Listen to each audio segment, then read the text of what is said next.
સુરેન્દ્રનગર નગરપાલિકા હવે મહાનગરપાલિકા બનતા શહેરની સિકલ બદલાવા લાગી છે. આગામી સમયમાં અનેક વિકાસ કામો થવાના છે, જેમાંનું એક છે અતિ આધુનિક ફાયર સ્ટેશન.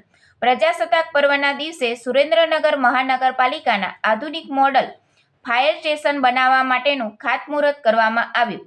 નાયબ મુખ્ય દંડક શ્રી જગદીશભાઈ મકવાણા, મ્યુનિસિપલ કમિશનર શ્રી નવનાથ ગહાણે, નગરપાલિકાના પૂર્વ પ્રમુખ જીજ્ઞાબેન પંડ્યા વિગેરેની ઉપસ્થિતિમાં રિવરફ્રન્ટ બગીચા સામે ખાતમુહૂર્ત કાર્યક્રમ યોજાયો હતો.